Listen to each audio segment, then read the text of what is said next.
Welcome again to our Casa channel. When considering investing or relocating into a different country, there are many things that need to be taken in consideration. Great weather and affordability are always a plus, but there are also a lot of misconceptions about moving to the Dominican Republic. Today we have identified some of those main misconceptions and we hope to clear them up to allow you then to move forward to your next decision making.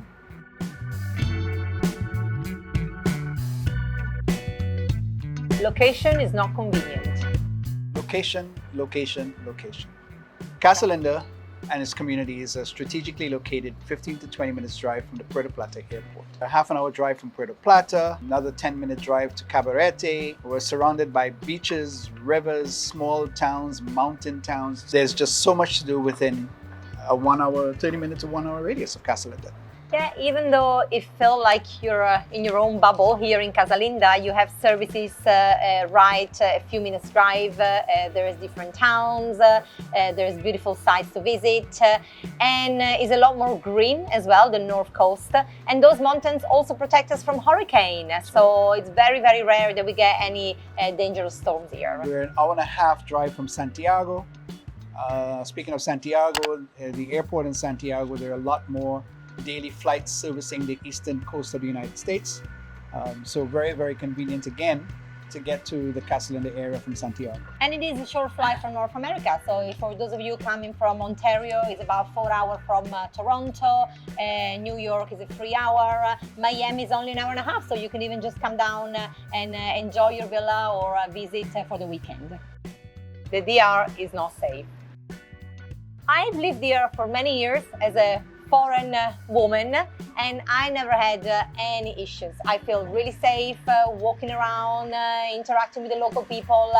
And of course, like every place in the world, you need to have a little bit of common sense. So there are places where I would not walk by myself in the nighttime. But other than that, I found that the people really look out for each other here. It's always nice to have that extra peace of mind. So if you decide to live in the Dominican Republic, our advice to be within a gated community where you can guarantee your security 24/7. In Casa, for example, we have a staff of over 70 security guards that patrol 24/7, go around all the areas. We have a security camera system, and this is very important, not just for when you're in the community, but also if you're going to be traveling back and forward. It's also nice to know that your place is looked after when you're not in the country. Just to add to the security, within the immediate area, there are 3 levels of police that are active in this area. There's a Sesto or Politor, which is a tourist police, and their primary job is to make sure that visitors and tourists alike are safe. And then there's the Policía Nacional, and their primary job is enforcing law and order.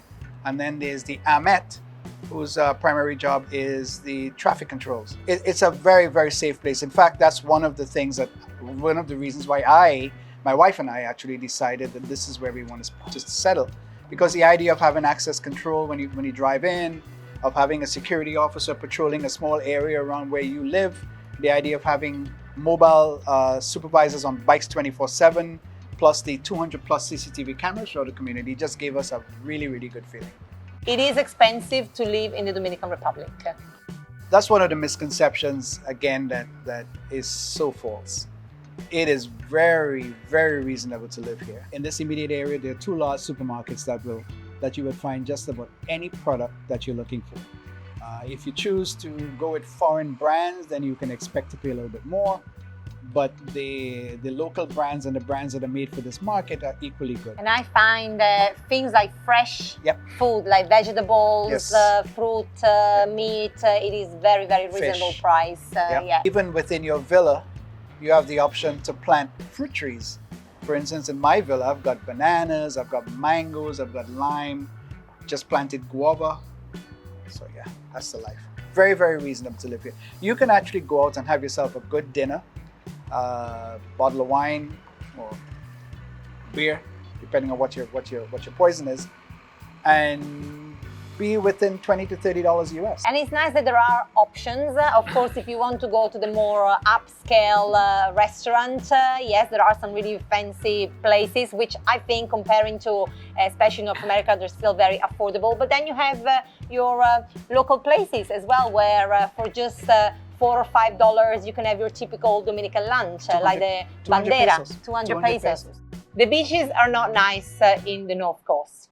This is probably the most common misconception, because we get to speak to many people that have visited different areas, and Punta Cana is always a name that comes up, and the white sand.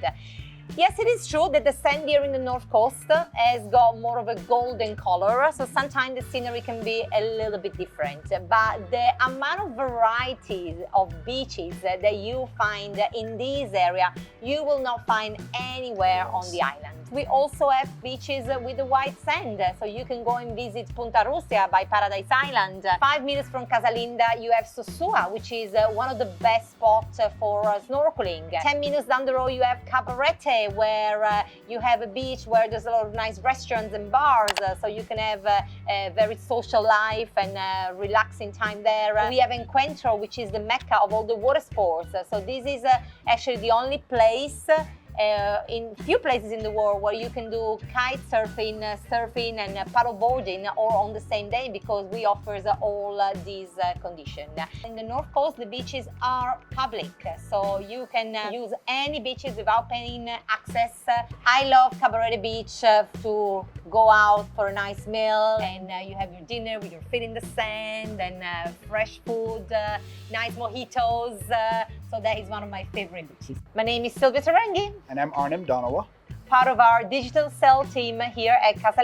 What other misconception do you have about relocating or living in the Dominican Republic? Let us know in the comment below. Don't forget to follow us on our next video, where we're going to be talking about living condition for expats on the island.